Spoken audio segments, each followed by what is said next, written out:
নমস্কার বন্ধুরা, কেমন আছেন সবাই? চলে এসেছি নতুন আরেকটি ব্লগ নিয়ে। আজকের ব্লগটি কিন্তু আমাদের স্নেহের ভাগিনা ঋদ্ধিমানের সূর্য দর্শনকে কেন্দ্র করে। আমাদের দিদি এবং জামাইবাবু কিন্তু স্বামী স্বরূপানন্দ কর্তৃক প্রদর্শিত অযাচক আশ্রমে দীক্ষিত।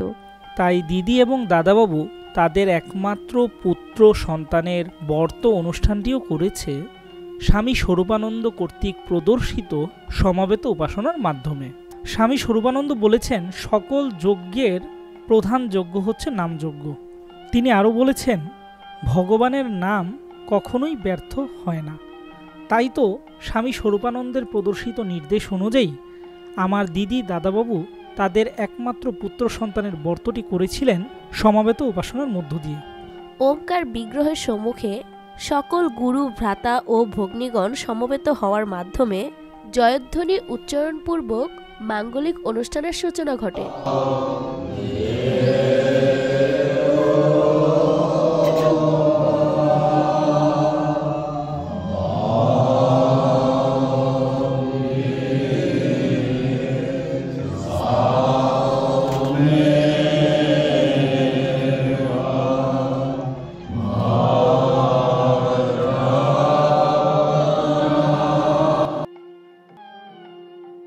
জয়ধ্বনির পরে পাঠ করা হয় স্বামী স্বরূপানন্দ কর্তৃক রচিত শ্রী শ্রী অখণ্ড সংহিতা। অখণ্ড সংহিতা পাঠের পরের ধাপেই করা হয় আরতি স্তুতি। আরতি স্তুতির পর সকলে সমাবেত হয়ে উচ্চারণ করা হয় বিশ্ব মঙ্গল কামনায় ব্রহ্ম গায়ত্রী মন্ত্র।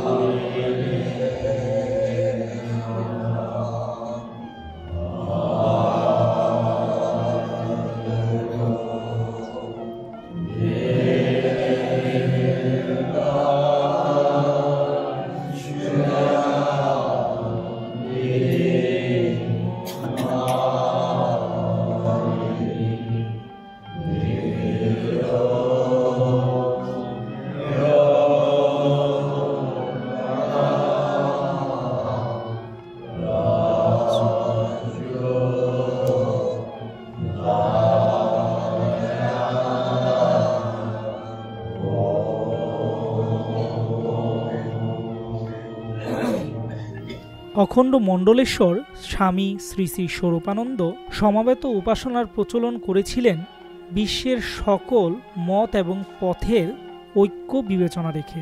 তাই তো ব্রহ্ম গায়ত্রীর পরে তিনি রেখেছিলেন নীরবে নাম জপের ব্যবস্থা, যেন সকলে তার আপন আপন গুরু বাক্য এ সময় জপ করতে পারে।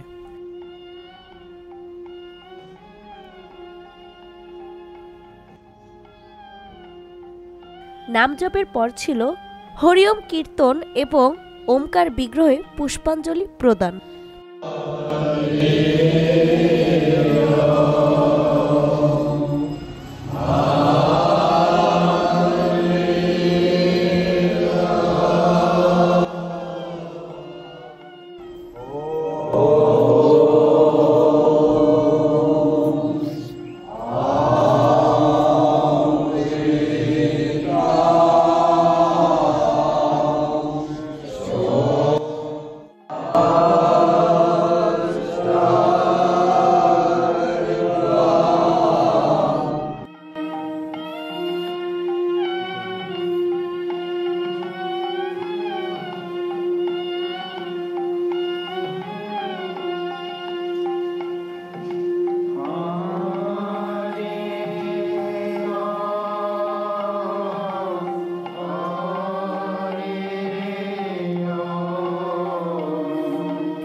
পুষ্পাঞ্জলির শেষে নবাগত সন্তানকে কোলে নিয়ে সূর্য প্রণামের বিধি ছিল।